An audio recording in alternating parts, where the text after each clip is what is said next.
Hello there. COVID-19 cases dropped further when the week opened, as the Nigeria Center for Disease Control reported 2 new cases on Sunday.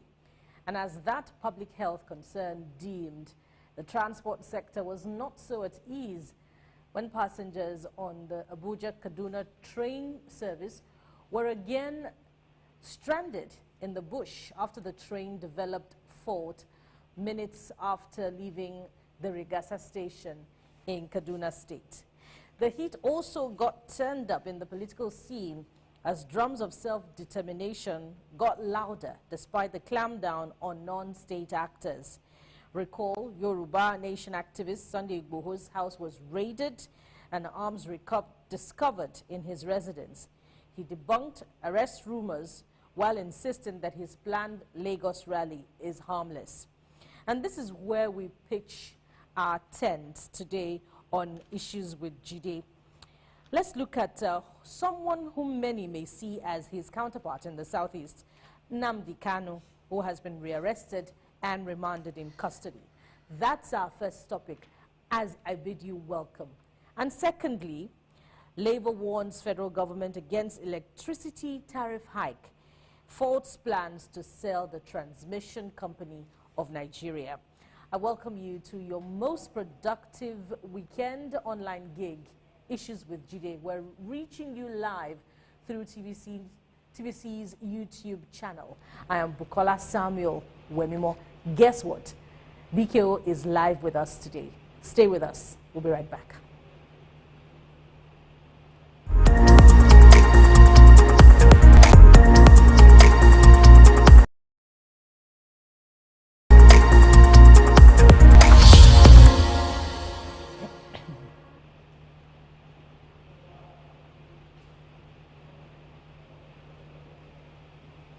Thank you for joining us, and I bid you welcome to the program, as I also welcome BKO. Welcome, BKO. It's good to have you back from your many journeys through north-central Nigeria. And it's good to be back in Lagos, despite the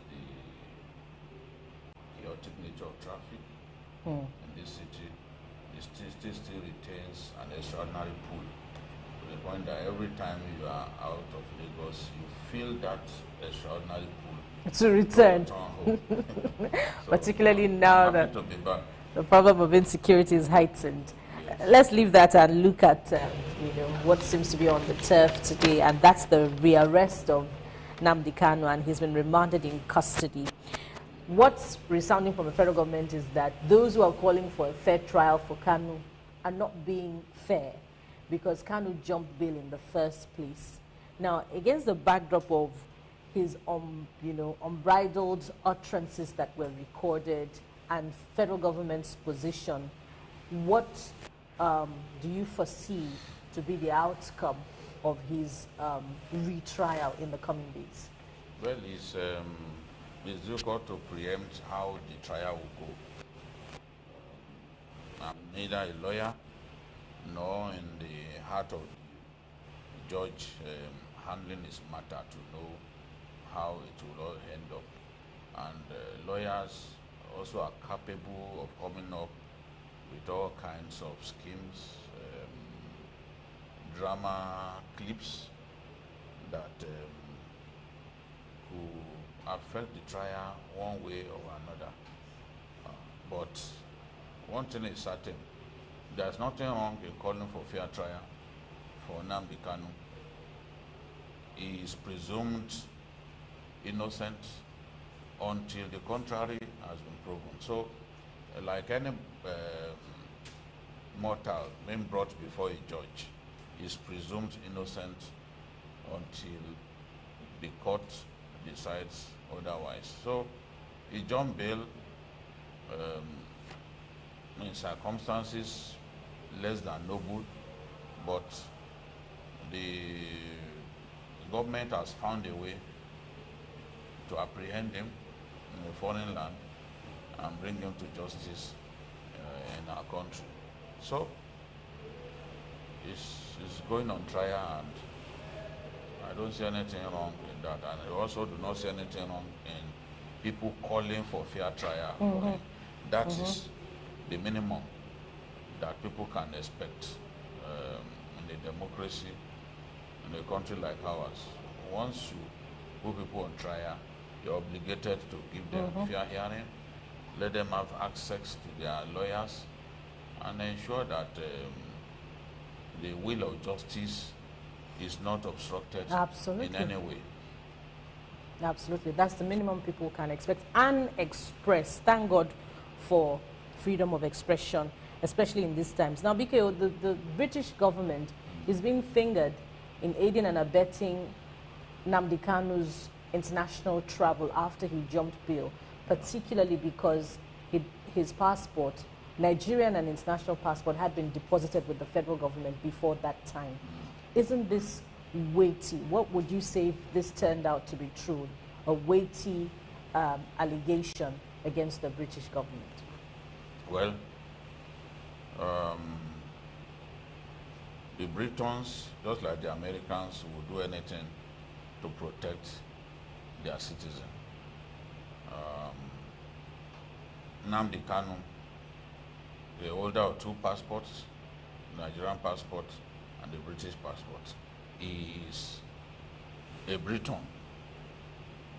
He is their citizen. So, given the circumstances in which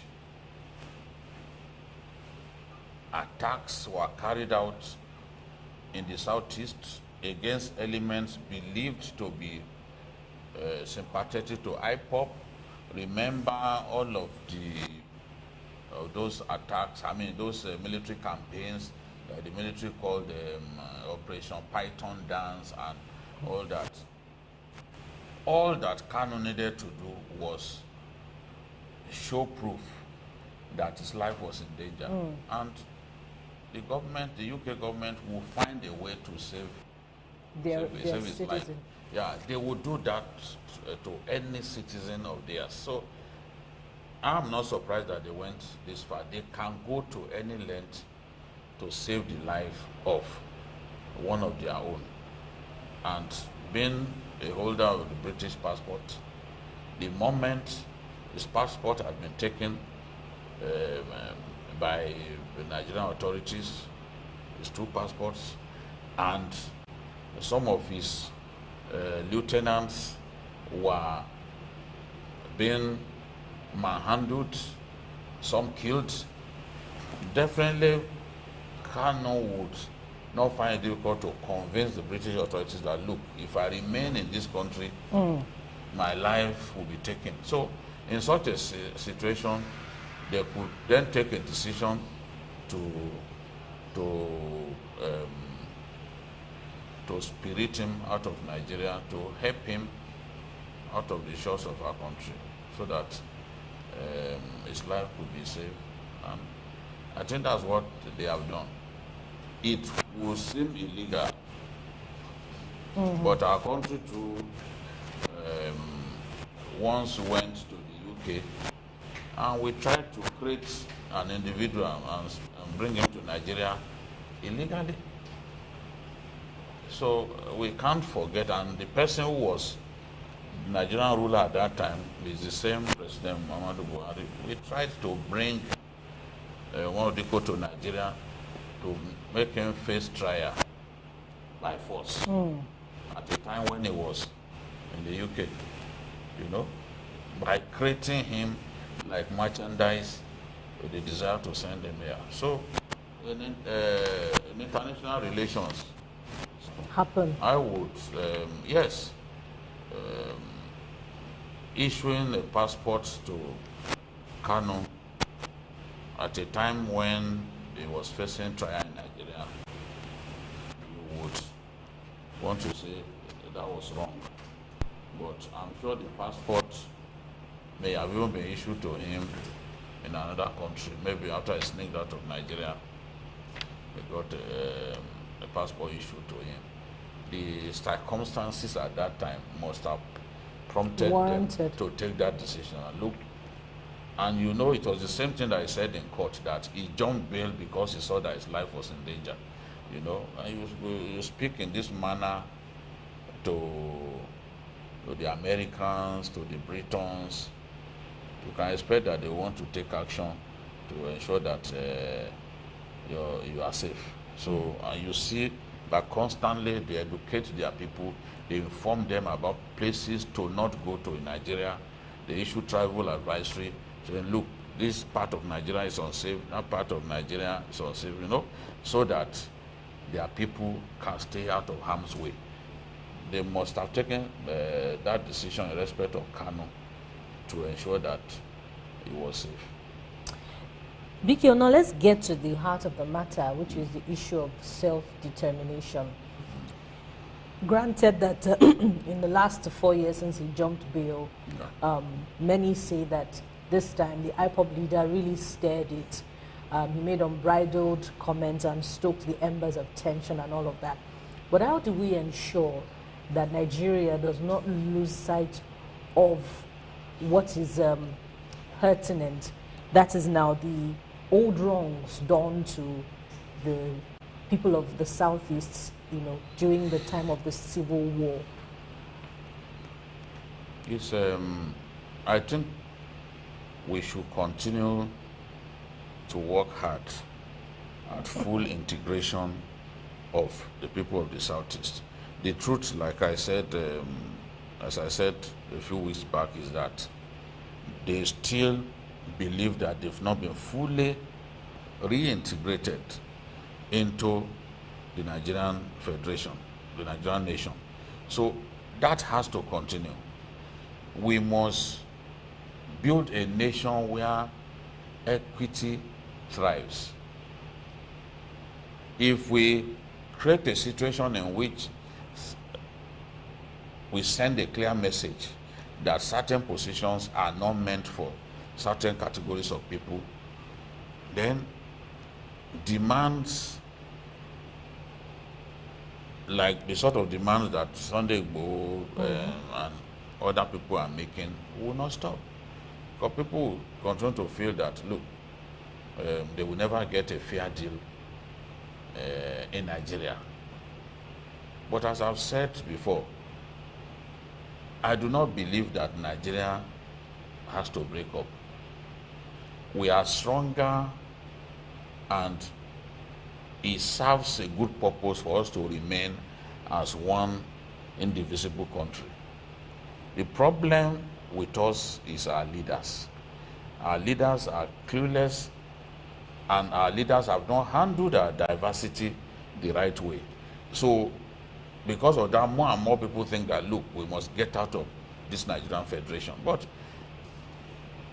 you look at a country like Sudan, which is the newest country in the world.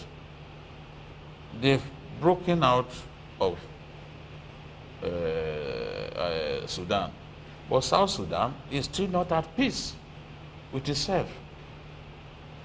Somalia is one country, one language, one religion, but there's no guarantee for peace. Somalia is not at peace.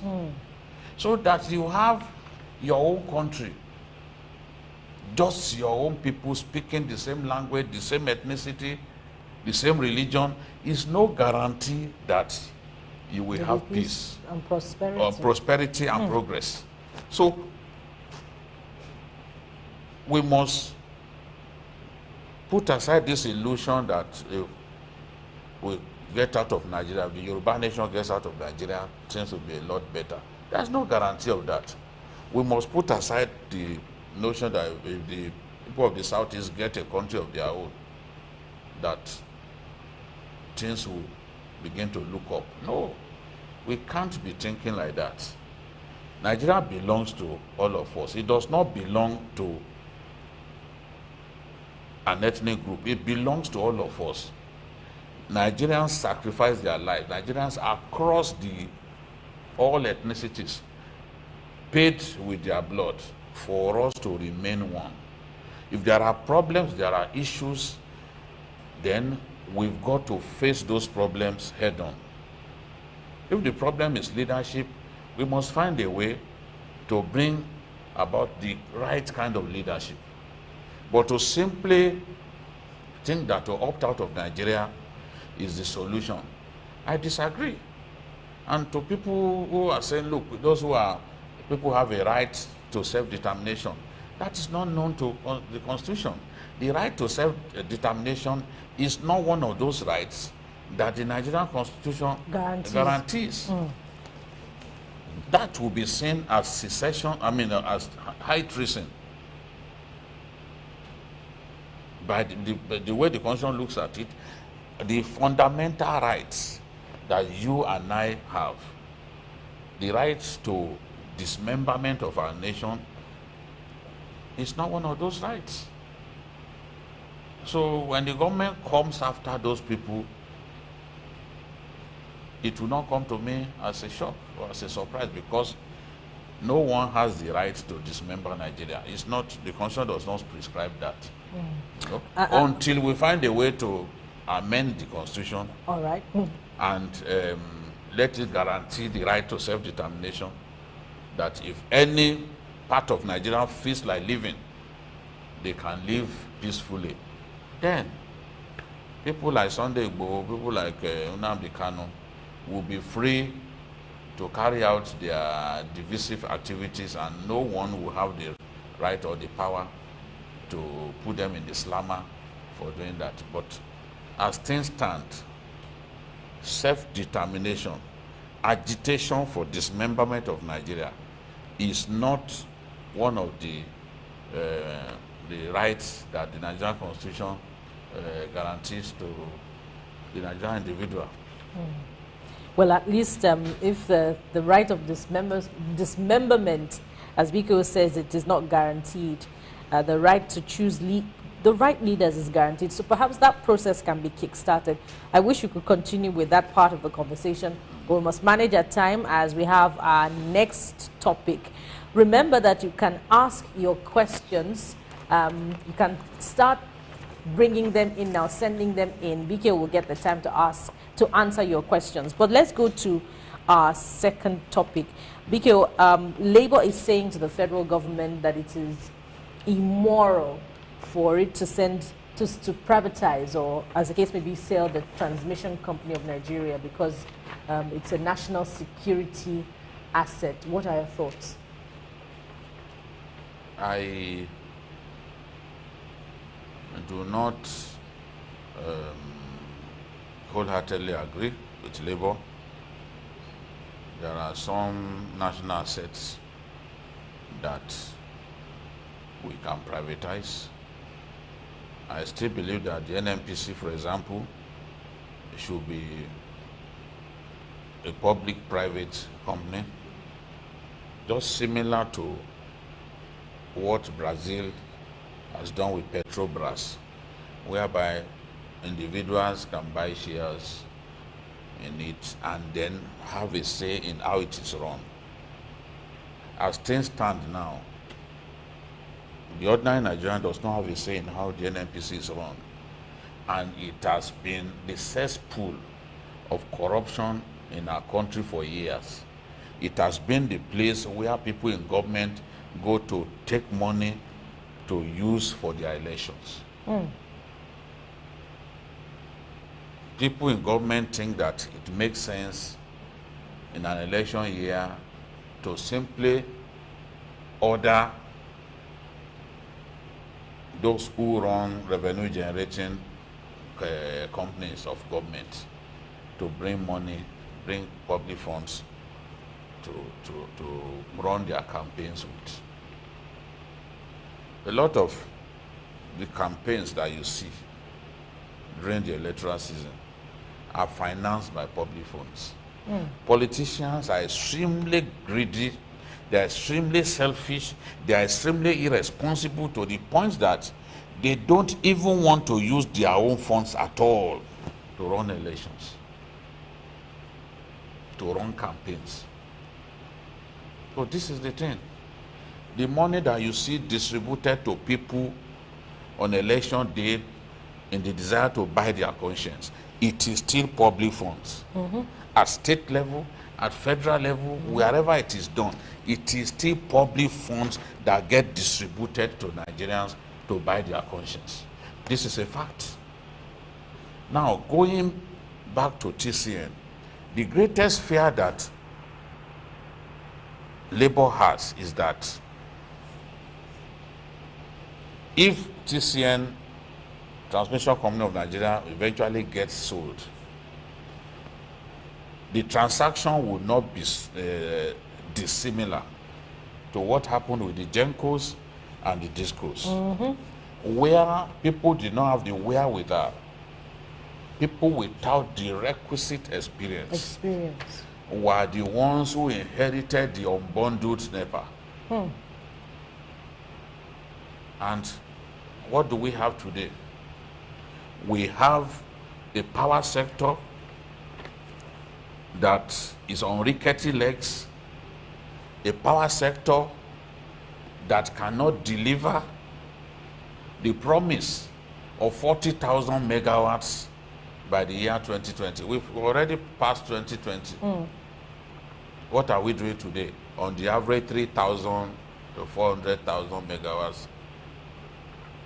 The highest that we've been able to do was just above 5,000. We've never reached 6,000 megawatts, a willing capacity of 6,000 megawatts in a day. On the day that we even managed, I remember when we first hit the threshold of 5,373 megawatts. By the following day, we could not even get close to that. Sometimes you even experience what's the called, system failure shortly after hitting that threshold. That is where we are now. The federal government has spent more than 1.03 trillion subsidizing the sector. I've never seen where you sold your building to someone and you continued afterwards to give that person money to maintain the building. Classic. It's unheard of. But that's what we are going through with the power sector. Look, in 2017, no, in 2019, we released 524 billion to the power sector by way of subsidy or intervention, whatever it's called. 2017, it was 322 billion. 2015, 403 billion. We've spent 1.3 trillion just simply keeping this sector afloat. And there have been other interventions, even by the World Bank, because the World Bank has given us about $1.6 billion as well for that sector, just to reflate the sector. So the fear that people have is that even if you sell TCN, you will not be, it won't make a big difference. Any difference? It won't make a big difference because the way the sector is now, it is even difficult to attract the right investors. What do I mean by the right investors? The right investors are investors that have capacity, they have the wherewithal, not just the technical expertise, but the financial capacity to run the sector. They don't have. The discos are not investing enough to freshen up their equipment. Gencos have done some level of investment to expand capacity and all that, but it's still not enough. So we have all kinds of problems. People do not trust the government, especially a privatization exercise that is driven by government, refereed by government. People do not believe that it will deliver the right dividends. That's why, and because the government doesn't have that a good record, that is why people don't want this asset sold. They don't want it sold. Yes, it's a security asset. Just as I always say, petrol is a security product. I want an improvement in the power sector, because if a country like South Africa can consistently generate more than 40,000 megawatts, we that we are calling ourselves the giants of Africa, we are doing just 4,000. Even the 4,000 sometimes we can't do it consistently. We do 3,500, 3,200 and all that. We are not where we ought to be. There's no country where darkness is distributed per square meter as Nigeria. Nowhere. Darkness is like second nature to us. You spend so much money. People abuse Obasanjo that $15 billion was spent, that yet he could not give us constant electricity. But he built power plants. Papalanto, Geregu, Omotosho 1 and 2, and the rest of them. He built 10 power plants, gas-fired power plants. We must give him credit for that. You know, those power plants are the power plants that we are using now, and we are even selling some of them. So if he didn't build them. So BK, what happens? Are we going to sit down and pray for luck of the right leaders that will better manage the power sector? Or should Nigerians give government yet another chance to see whether the privatization of the TCN would turn out right this time? The goal of the government, as I can see, is that it does not want to continue to subsidize that sector. And it thinks that by privatizing the TCN, it will achieve its goal. Nigeria, and then of course, it is a well-known fact that players in the sector want cost-reflective tariff. How do we get to cost-reflective tariff? We will eventually need to increase tariff again.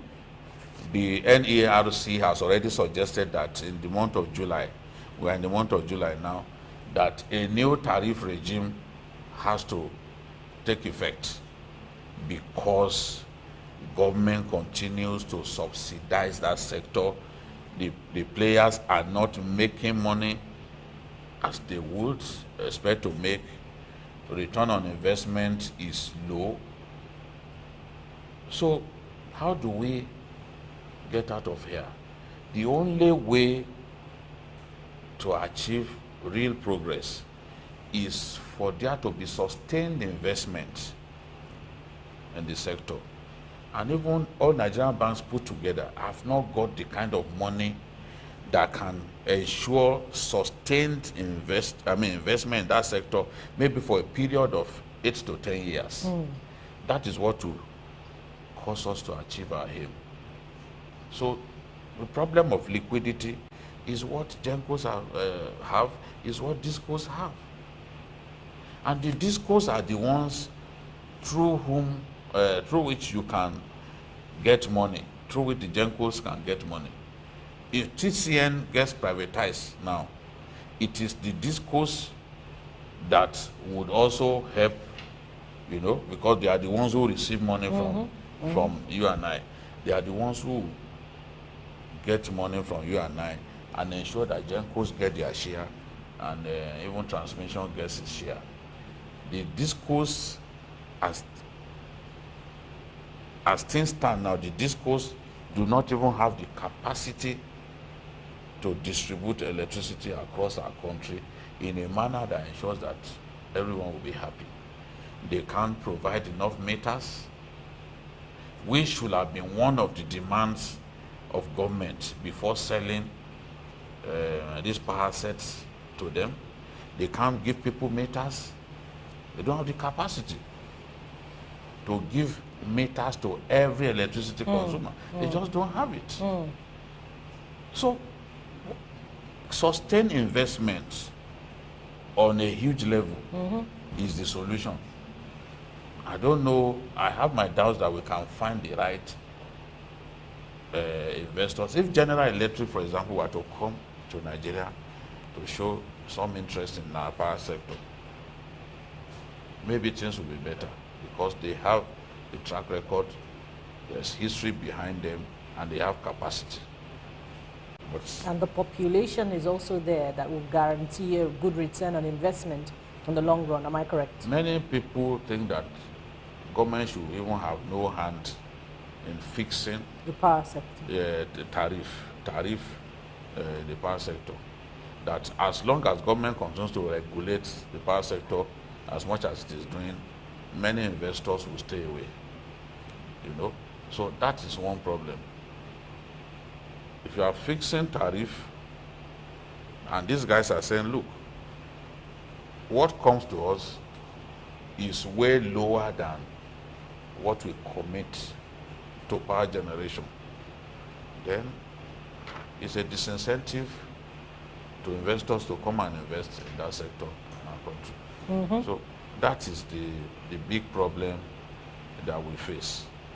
We need, as things stand now, I don't think the present companies that inherited the power assets can take us to the promised land. I have my doubts. If they could do that, then since 2013 when these power assets were sold, we should have seen tremendous progress. It's almost 10 years now, but we are still winking in the dark. We have not moved forward. All right, BKO says there should be more investment in the transmission aspect of power generation, and then there'll be a ricochet effect on the other aspects of generation and distribution. I have one more question where, you know, the rearrest of the IPOB leader is concerned, but I'll allow our online viewers to begin to ask their questions. If I get the opportunity, I'll ask mine. So we have Tope Asiko. I hope I got your name correctly. BKO, as you are discussing electricity, please, what can we do in Ekiti East local government? For the past 7 years, no lights. That's how Nigerians like to say, or would prefer to say, no power. BKO. I'm really surprised. Is this say the entire local government? That's what. Or maybe a he part, or she means. maybe some part of the local government. If you do not have electricity in the local government, then the state government should be involved. We need to find out what the problem is. People do not deserve to live perpetually in darkness. So Governor Fahimi has to be made aware, and let's see what he can do. Maybe speaking with people in Abuja and all that to put an end to this darkness. But my suspicion is that it is some part of the local government.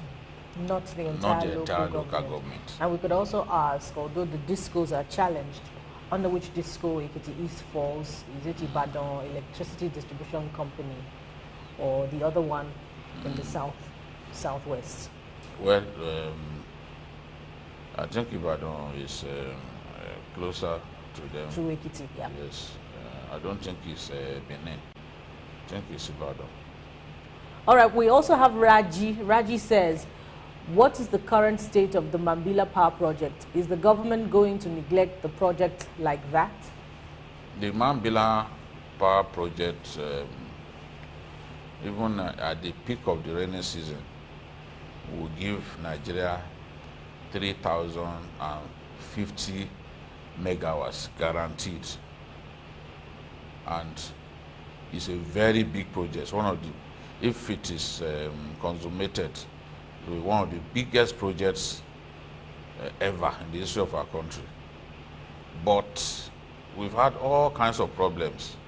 As things stand now, a contractor took the government to court, and the compensatory fee that contractor is asking for to even take the case out of court is so high that the president does not want to pay.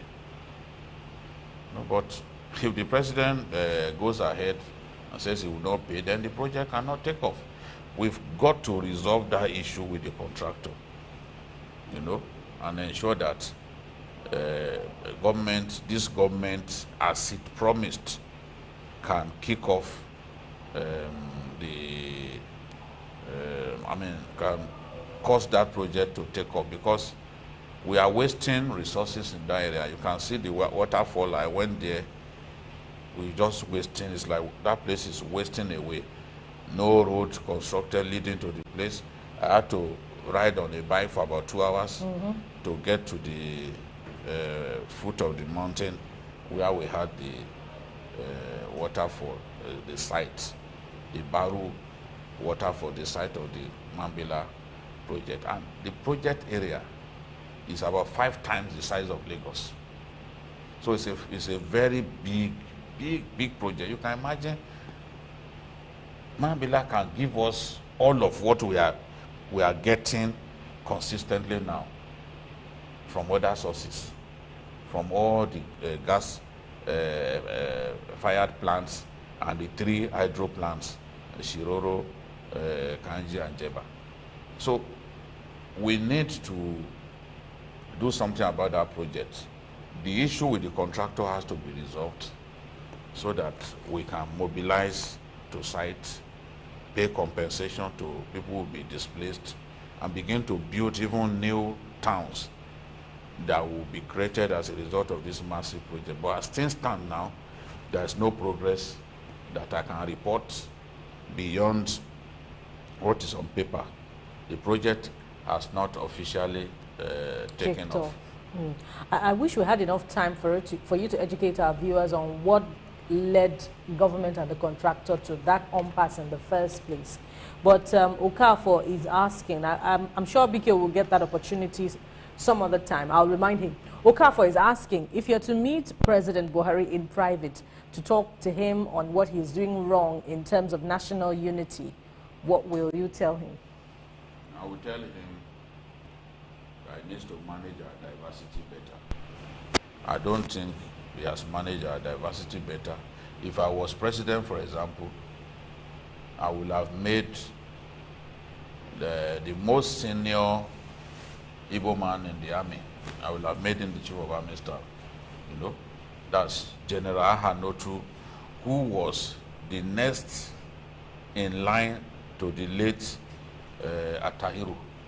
He was the head of army policy and plans. By that position is the number 2 person. So instead of retiring a whole lot of people and bringing in someone who is way junior, I would have allowed I will have allowed the most senior man forward to take over. Ahanotu was the soldier who arrested the late Yusuf, the founder of Boko Haram, handed him over to policemen who murdered him in detention. A fantastic officer. That thing will have calmed down the tension in the land. But the way we think is not the way our leaders sometimes think. I will have told him that, look, you need to manage our diversity better. You need to look at the way you are putting people from a section of the country in key positions, especially security. You need to rethink it. Because even in spite of that, northern Nigeria is terribly unsafe. Governor Rufai cannot come out now and say that Kaduna is safe. Look at Gonengora, close to the state capital. They couldn't sleep day before yesterday.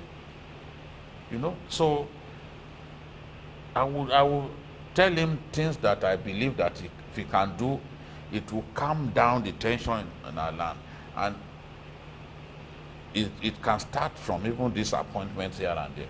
You know, because it will send the right message to people that, look, it's a government for everyone. All right. Thank you very much, BKO. We thank our online viewers too and those who sent in their questions. I must wrap up right now, although I am itching to ask my question, and I want it to continue as an online He's asking whether it was right for the... I must run now. whether it was right for the Attorney General to announce Nnamdi Kanu arrest in Hausa. He announced in English language. Maybe we felt that was the way to reach an even wider audience, you know. But it was not a sensible thing to do. He had his reasons, but I disagree with him. He shouldn't have done that. They worsen things for us by some of the things that they do, needless things that people like Malami and others do. There was no need. But spoken in English, you could get someone to interpret. It may be two of the major or three major languages, and nobody will complain. But I think it was wrong. But I know we wanted to reach a wider audience. This language is spoken even beyond the shores of Nigeria. But I don't think it was a wise move. All right, thank you so much, BK. And here's my question that I want us to turn over in our minds as we wrap up. Nigerian government needs to rethink a lot of things.